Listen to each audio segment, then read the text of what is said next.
Hello dear students, in this video I am going to discuss about conductors and insulators, behavior of conductors in electrostatic fields.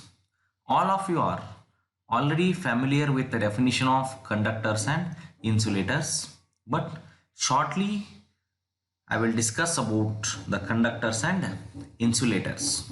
On the basis of their behavior in an external field, most of the materials can be classified into two types.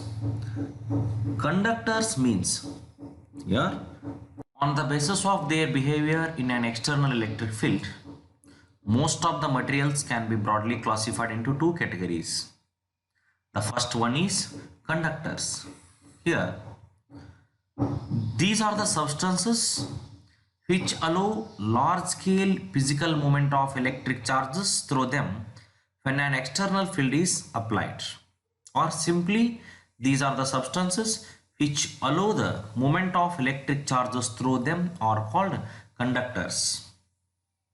Silver, copper, aluminium, graphite, human body, acids, alkalines, these are the examples for this conductors.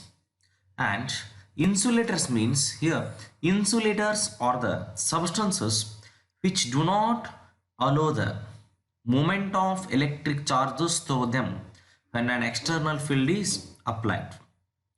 For example, diamond, it is an insulator. Diamond does not allow to flow of electric charge through it. And glass, wood, mica or distilled water, ebonite, these are the examples for insulator. Here, the rubbed insulator were able to retain their charges placed on them. They are called dielectrics. The rubbed conductors or metals could not retain their charges placed on them but immediately drained away the charges. They are called non-electrics or non-dielectrics. Behavior of conductors in the electric field. When these are placed in electrostatic fields, the conductor, it shows different properties. First property is net electric field intensity in the interior of a conductor is zero. First property is net electric field intensity in the interior of a conductor is zero. Suppose if you consider this is a conductor, this is a one conductor. Yes, here this is a one conductor. The net electric field intensity in the interior of a conductor is zero. Here observe this diagram. When the conductor is placed in an external electric field, this is the external electric field. When this conductor is placed in an external electric field, its free electrons begin to move in opposite direction. Here, this is the reason of external electric field. But here, some free electrons are exist inside this conductor. These free electrons are begin to move in opposite direction. See here. Here, the negatively charged electrons are move towards this external positively charged electric field, and the positive charge inside these conductors are move towards the negative charge of the external electric field, so that the free electrons begin to move in the opposite direction of external electric field. Negative charges are induced on the left end. Here these are the negative charges. These negative charges are induced on the left end, and positive charges are induced on the right end of the conductor.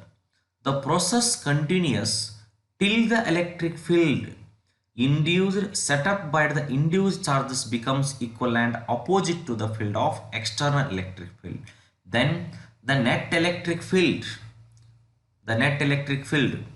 external outside the electric field and inside the electric field conductor will be zero. Here the net electric field intensity in the interior of a conductor is zero. When the conductor is placed in this electrostatic field, here the free electrons are moved towards, here these are the electrons are moved towards The negatively charged electrons are moved towards this side and the positively charged electrons are moved towards this side. Here, due to this process, electric field due to the polarization becomes equal to the applied electric field, so that net electrostatic field inside the conductor is 0. This is the first property.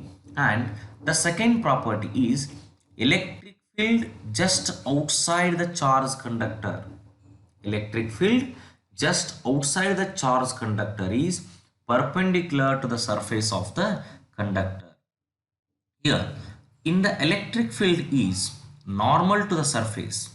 It will have component tangents into the surface, which will immediately cause the flow of charges, producing surfaces currents, but no currents can exist under static conditions. Hence, electric field is normal to the surface of the conductor at every point. Now, this is the conductor. This is one conductor. Electric field outside the charged conductor. Electric field. There, this is the electric field. Electric field outside the charged conductor. Outside the charged conductor, perpendicular to the surface of this conductor. Here the field is acting at another angle. Here theta is equal to 90 degree. Then there will be a component E cos theta acting along the tangents. Now consider this point. Here also acting along the tangent. Consider at this point. Here also along the tangent at this point of the surface, which will tend to accelerate the charge on the surface and leading to that surface current. But there is no surface current in electrostatics if theta equal to 90 degree and cos 90 degree value is 0. That's why electric field just outside the charged conductor is perpendicular to the surface of the conductor. This is the second property. Here electric field is normal to the outside the surface of the conductor. First property is net electric field inside the conductor is 0. And the third property,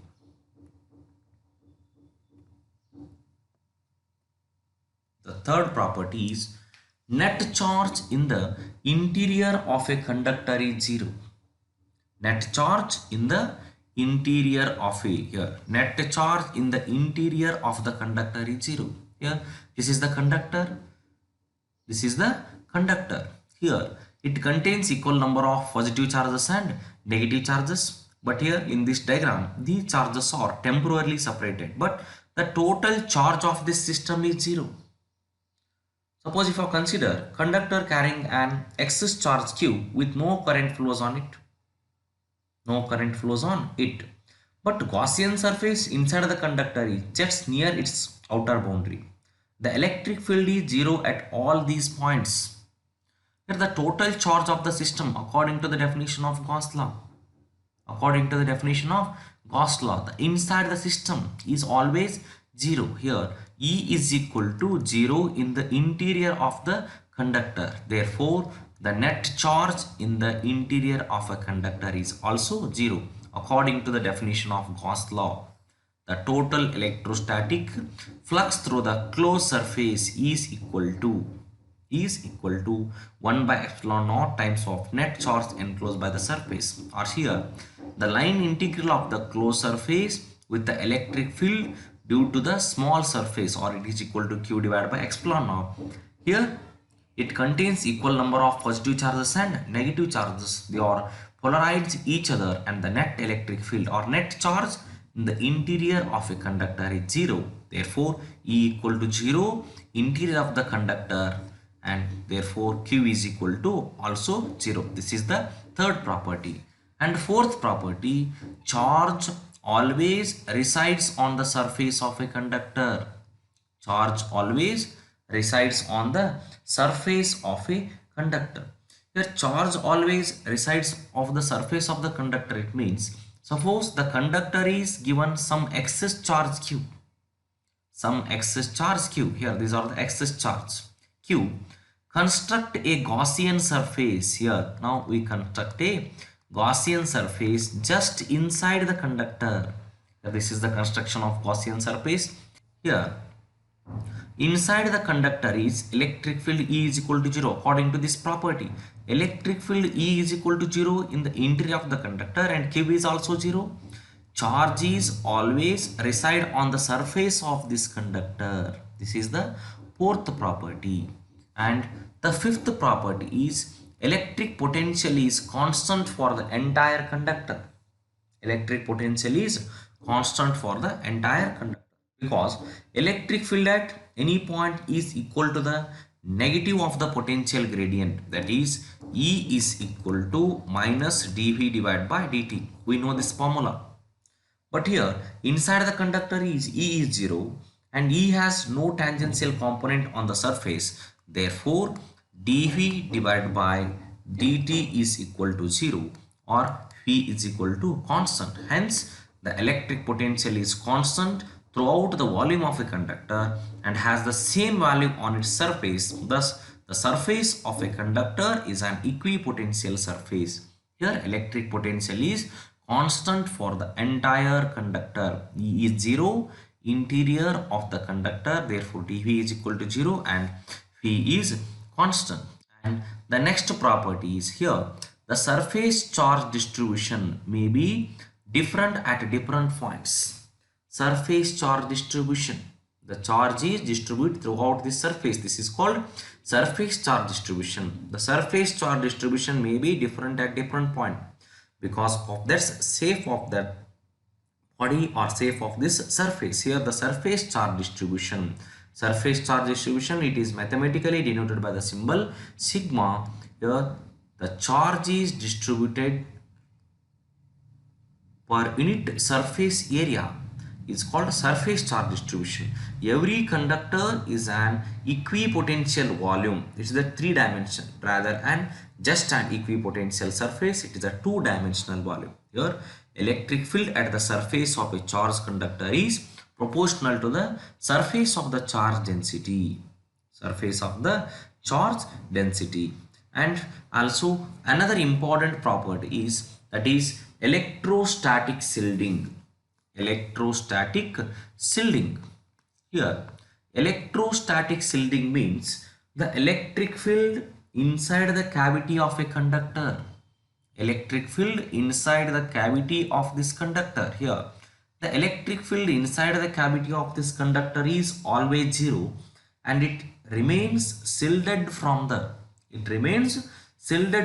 outside the influence. This is known as electrostatic shielding. It is a 1-mark question and it is very important definition. Remember this point. Electrostatic shielding means electric field inside the cavity of a conductor is always 0 and it remains shielded from the outside the influence. This is known as electrostatic shielding.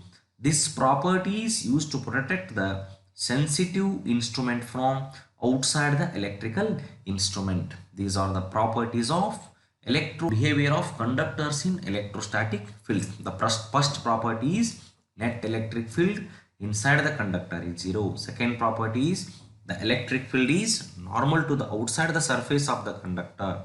Third property, net charge in the interior of a conductor is 0. Fourth property, any excess charge given to the conductor resides on its surface. And fifth property, electric potential is constant within and on the surface of a conductor. These are the simple properties of conductor when it is placed in an electrostatic. All of you are familiar with the definitions of conductors, insulators and semiconductors. But here this is a different case, dielectrics. Dielectric, this is nothing but insulator. But in this case, dielectric, these are the insulators which transmits the electrical effects without conducting the charges.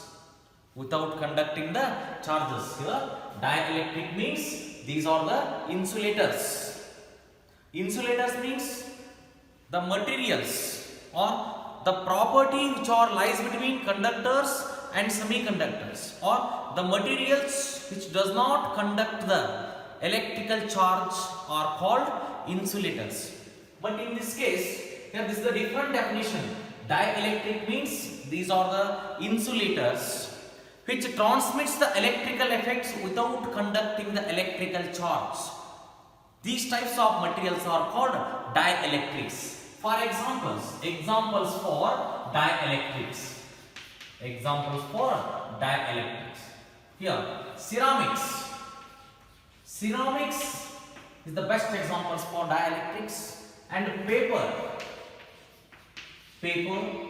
pure water,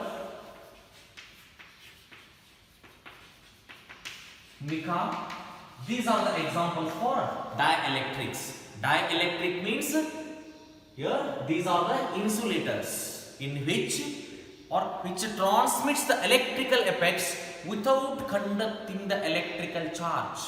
Without conducting the electrical charge, that materials transmits the electrons, because these types of materials, in this type of materials, there is no free electrons or presence.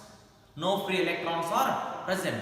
Free electrons, if the free electrons are present, the electrical charge is flow through easily. But in these types of materials, there is no free electrons.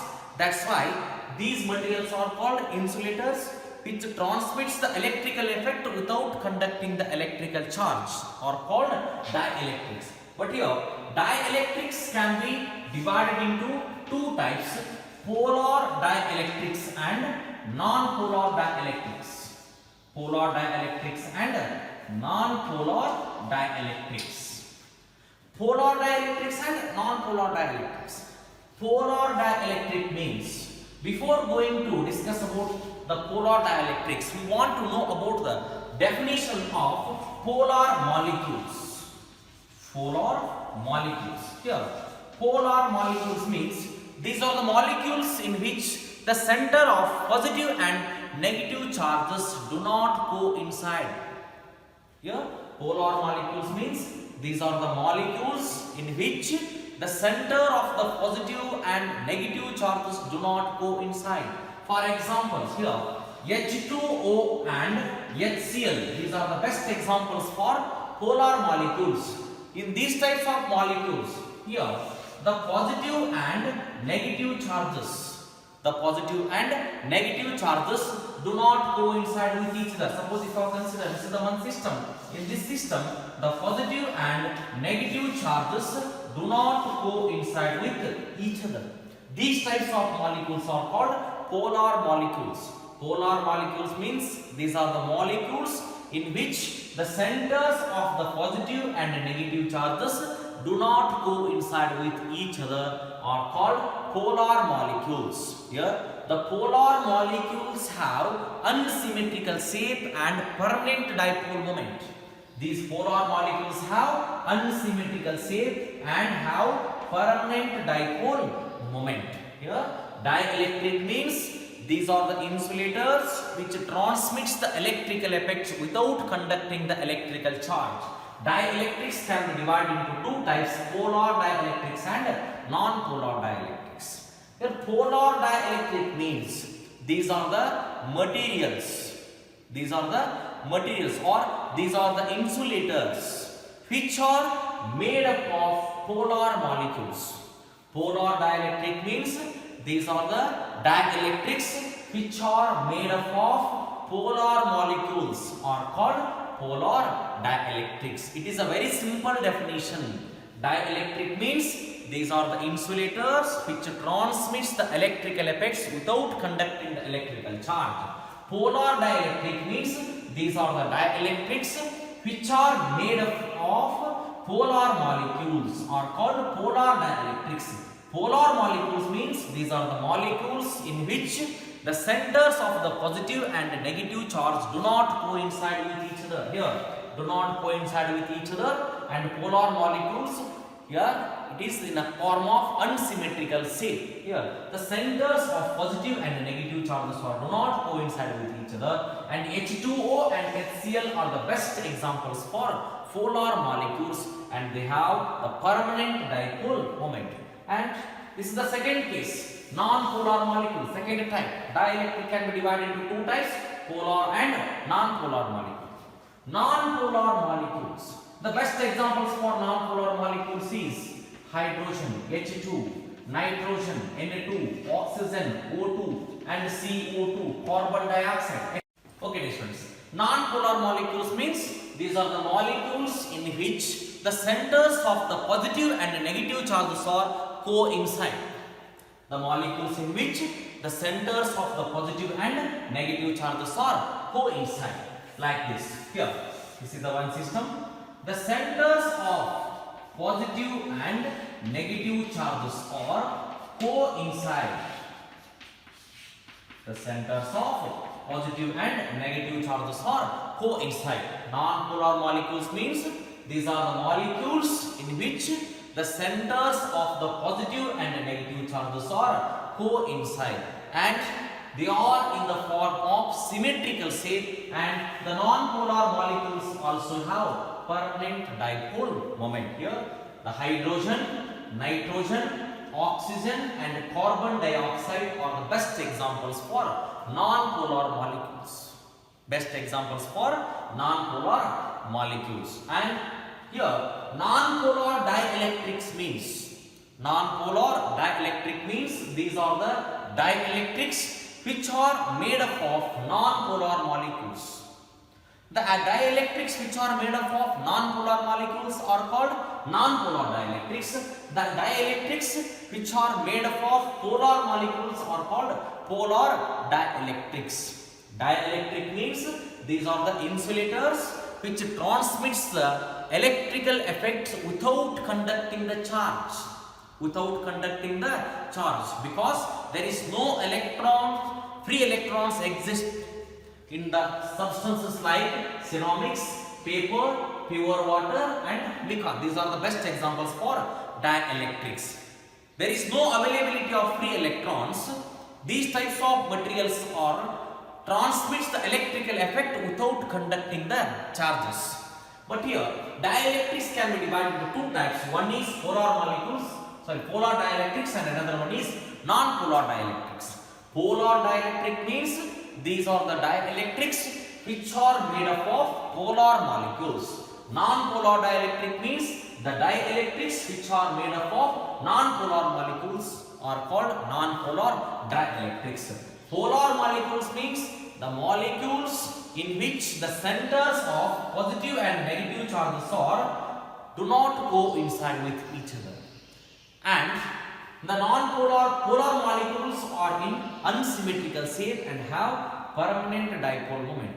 Non-polar molecules means these are the molecules in which the centers of the positive and negative charges are coincide with each other, and non-polar molecules have the symmetrical shape. They are in the form of symmetrical shape with a permanent dipole moment. This is about dielectrics and types of dielectrics.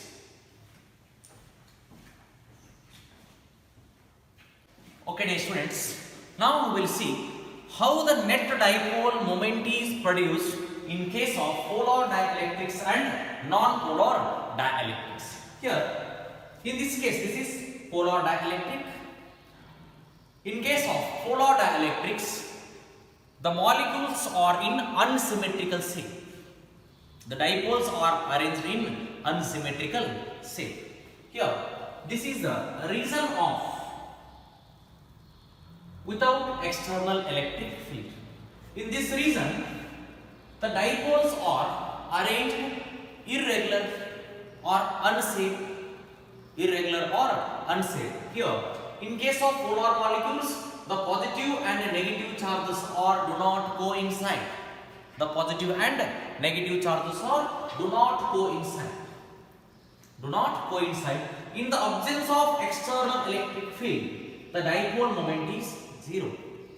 In the absence of external electric field, the dipole moment is 0. Here in this case, the dipoles are arranged randomly in this region. The dipoles are arranged randomly in this region, and the centers of positive and negative charges do not coincide with each other. Hence, the net dipole moment is 0. In the case of polar dielectrics, polar molecules are arranged randomly, or here the dipoles are arranged randomly in the absence of external electric field. The net dipole moment is 0. But when we apply the external electric field to the dipoles, here these are the dipoles, they are arranged randomly in this region without the absence of external electric field. In the presence of external electric field here, the dipoles are placed in the region of external electric field. In this region, the dipoles are arranged randomly. But when we apply the external electric field, here the dipoles are arranged in this form. The dipoles are arranged in this form. When you apply the external electric field, here the dipole moment is produced along the direction of external electric field. In the absence of external electric field, the dipoles are arranged randomly. The net dipole moment of that polar molecules is 0, or the net dipole moment of the polar dielectrics is 0. But when these dipoles are placed in the region of external electric field, when the dipoles, randomly arranged dipoles are placed in the region of external electric field, they are arranged like this. Here, the dipole moment is produced in the direction of external electric field. Hence, the dipole moment or the net dipole moment is developed. Or here, the net dipole moment is polarized. When the dipoles are placed in the region of external electric field. Here, due to this process, the net dipole moment is produced in the region of external electric field, and then polar molecules are placed in the region of external electric field. This is about non-polar dielectrics. Here also, the non-polar dielectric means these are the dielectrics which are made up of non-polar molecules. In the case of non-polar molecules, here the centers of positive and negative charges. Are coincide with each other. But in the absence of external electric field, the net dipole moment is 0. In the absence of external electric field, the net dipole moment is 0. But when these non-polar molecules or these dipoles are placed in the region of external electric field, this is the absence of electric field. When these dipoles are placed in the region of external electric field, they are arranged themselves along the direction of external field. Here, the dipole moment is produced. Along the direction of electric field. But here, the negative charges are move opposite to the external electric field. They are arranged themselves. In this region, the centers of positive and negative charges are coincide with each other. But when this non-polar dipoles or non-polar molecules are placed in the region of external electric field, they are displaced from each other. Here, the negative charges are move against the direction of electric field. The dipole moment is produced in the direction of external electric field. Due to this process, the net dipole moment is produced when the non-polar dielectrics are placed in the region of external electric field. This is about how the net dipole moment is produced or how the net dipole moment is developed in the region of external electric field. And in the absence of external electric field, the net dipole moment is 0 in both the cases. But when these dielectrics are placed in the region of external electric field, the dipole moment is produced. The dielectric definition, remember that point. Dielectric means here these are the insulators. Dielectrics are the insulators, but which transmits the electrical charges or which transmits the electrical effects without conducting the electrical charge. Here also it is the process. In case of polar dielectrics, Here in case of polar dielectrics, before applying the external electric field, the net dipole moment is zero. After applying the external electric field, the net dipole moment is produced. In this case, non-polar dielectric means before applying the external electric field, the dipole moment is zero. But after applying the external electric field, the net dipole moment is produced. This is about how the net dipole moment is produced in case of polar dielectrics and non-polar dielectrics.